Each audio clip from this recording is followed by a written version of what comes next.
The Chamberlain Gangsters, Los Santos' deadliest gang. Get the fuck out of here. That's green hood.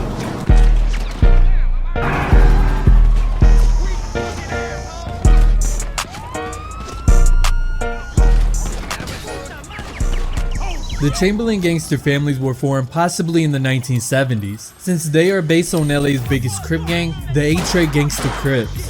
CGF is located in Chamberlain Hills and throughout the Strawberry neighborhoods, and they are one of the 5 family sets in Los Santos, and have a spin-off set called Forum Drive, which identifies as the 88th set, while the Chamberlain Gangsters hold the title of the 26th set. They will also have a clique under them called the Street Punks. They can be seen wearing the few baseball team's attire, and members can also be spotted wearing red and sometimes blue bandanas.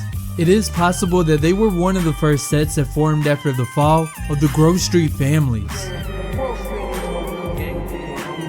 This is supported by their older members. These were original Covenant ballers at some point, but at some time they started to side with the families, possibly being how they formed. CGF will also use terms like moving and loke, which is also inspired by the A-Tray Gangster Crips. The Chamberlain Gangsters have been through some shit though, from shootouts to prison breaks. They would land themselves in a bloody war with many gangs in the city, leading to them losing an OG of the gang sometime before the beginning of the 88th set. He went by the name of Slim Skills and was a close friend of Franklin Clinton and Lamar Davis, who later became famous within the criminal underworld and rap industry. However, Slim wouldn't be the only one under attack though. Leroy is a member of the CGF gang and owner of Leroy's Electrical, but just like any gang member of Los Santos, he would find himself in a few altercations. He found himself getting kidnapped by the Ballers one day, which Lamar luckily came in, sending one of his men to rescue Leroy, getting him back to the shop safely. Another accident would involve Trevor Phillips. Leroy would be making his way down a Strawberry Street one day when Trevor Phillips would stop him, asking him a stupid question. What was that? Before punching him and knocking him out on the spot. Franklin Clinton witnessed the assault, but did nothing to back up Leroy. In 2011, a member by the name of DeMarcus Bradley was arrested for an unknown crime and incarcerated at the Bolingbroke Penitentiary. DeMarcus attended Davis High with Lamar and Franklin and joined the family's gang in his youth, working his way up the ladder, earning status known as OG, which means original gangster. And given that he's still locked up, I think it's safe to assume he was involved in a murder case. Not much is known about DeMarcus other than his relationship with Deja Medwell, and of course, his Life Invader account, which he talks about his life in prison, the family's gang, and his side piece, Tanya Wiggins. Yeah, the chicken head. Now this is beyond dirty, because Tanya's boyfriend JB has a 20-year-old relationship with the family's gang, possibly being a member himself. But unfortunately, drugs had took a toll on his life, ruining not only his job, but relationships with members like Franklin, which Franklin would do a number of jobs to look out for his old friend JB.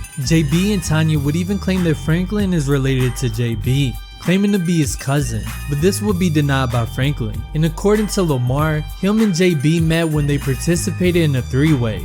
He said while they were having sex, their penises accidentally brushed together, which Lamar is embarrassed by this and wishes to keep it to himself.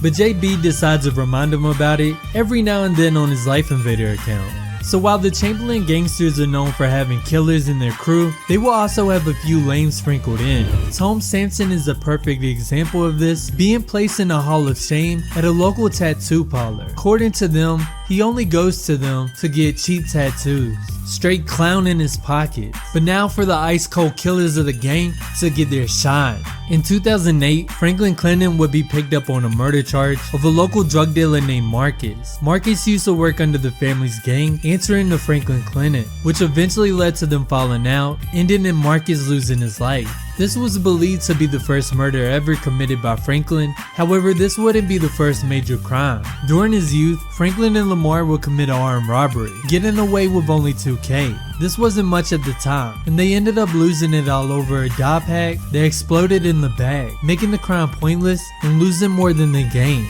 The CGF would also have people sell drugs for them, which led to a number of deaths across Los Santos, sparking investigations and gang wars throughout the city.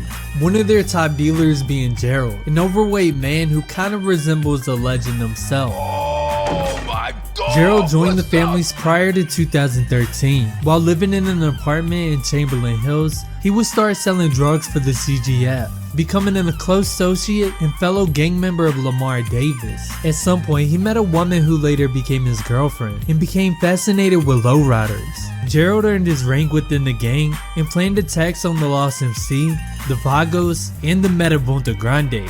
Lamar Davis is another crazy member of the gang, acting as a drug dealer and gangbanger under the Chamberlain Gangsters.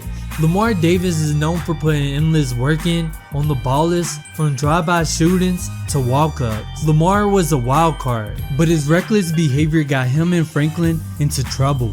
This would be over not following hood politics set by those before him, taking us to Vinewood Boulevard, where a dramatic series of events would unfold, involving a kidnapping, a high-speed chase, and a deadly confrontation between the CGF and OCB. It all began when Lamar came up with a sinister plan to kidnap an individual identified as D in exchange for a hefty sum of $40,000. The motive? To make quick cash for himself and his associate Franklin Clinton. Their encounter with D occurred in the alleyway right here on Vinewood Boulevard, where D was allegedly attempting to solicit a prostitute. But D's encounter took a turn when Lamar and Franklin would confront him. Lamar Davis brandished a pistol in an attempt to intimidate D. However, quick on his feet, D sped away on his motorbike, initiating a high-stake chase through the streets of Los Santos. But the chase concluded in a shocking manner when D was struck by a bus, sending him fleeing on foot. In an intense pursuit, Franklin and Lamar sent their loyal dog Chop to capture D, in which they loaded him into the van, preparing to carry out their plan. But things took a surprising twist when Franklin used Lamar's phone to call in the ransom, revealing their location to the cops. This prompted D to make a daring escape, vowing that their paths would cross again in the future, in which he would be right. A Chamberlain OG named Stretch came home from doing a bid and wasn't too happy with the formation of the Forum Drive families, and felt highly disrespected by Lamar and Franklin, thinking that they were more superior than Stretch. But regardless, he joined Franklin and Lamar in the meeting with D, which ended up turning into a shit show. Hey, this ain't the police, dog. This some ballers bullshit. You niggas. This got them into hot water, not only with the Covenant Ballers, but the Chamberlain Gangsters as well. Ending in Stretch setting up Lamar. Stretch would convince Lamar into meeting with the Ballers at their hideout in Paleto Bay. This was supposed to be a drug deal, but instead Stretch was handing Lamar off to the Ballers. This wouldn't be the only time he betrayed the families though. He would often politic with the Ballers while locked up and was setting them up the entire time, possibly over them forming the Forum Drive families. But trust me, Stretch was going to regret this because Franklin pulled a 360 on him. One day, Stretch was seen hanging out at the BJ Smith Rec Center with a set of ballers. He would be heard talking about Franklin and Lamar. That's when he would be approached by Michael. But before he could figure out this was a hit sent by Franklin, he and the ballers were wiped out. Now, the families on families violence wasn't something new. Matter of fact, Andre Burns from the Davis neighborhood family was a friend of Lamar and Franklin, but didn't like how they moved at all, mocking them on Life Invader, saying that Lamar's repo job wasn't a family's hit, despite what people may believe, and warning Franklin that any further gangbanging would need to be green-lighted by the OGs, and questioning his relationship with Michael and Trevor Phillips, possibly assuming that they were involved with the feds. The Carson Avenue families would also beef with other family sets, attacking them and competing for the drug trade despite being under the same gang. In 2013, there was a big problem between Lamar and Vernon. Vernon was the OG of the Davis neighborhood family, and Lamar had a plan to start a turf war between the Vagos and the Ballers, which made Vernon really mad.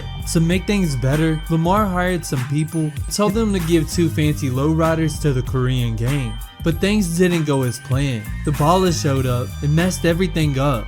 Which, by the way, this is where Gerald would be arrested. To make up for it, Lamar decided to give Vernon 2 cool cars that he took from the Vagos. This kinda helped patch things up, but Lamar got into more trouble and lost his position within the gang. In 2021, Vernon joined forces with Franklin Clinton to figure out who stole Dr. Dre's phone. They initially thought it was the Ballers, and they would get into a huge turf war over this, ending in several members dying. But it would turn out that the Vagos were the one who took the phone. So Vernon teamed up with P of the Ballers, the OCB leader, to attack the Vagos of the Rancho area. They managed to take down the Vagos leader, killing him in cold blood, getting back Dr. Dre's phone, which contained secret music. This is probably why the Chamberlain gangsters are known as the Killer Hills, using their deadly force to control not only Chamberlain Hills, but Crystal Heights and the surrounding blocks of Strawberry. This is your boy, LS Central. Check in.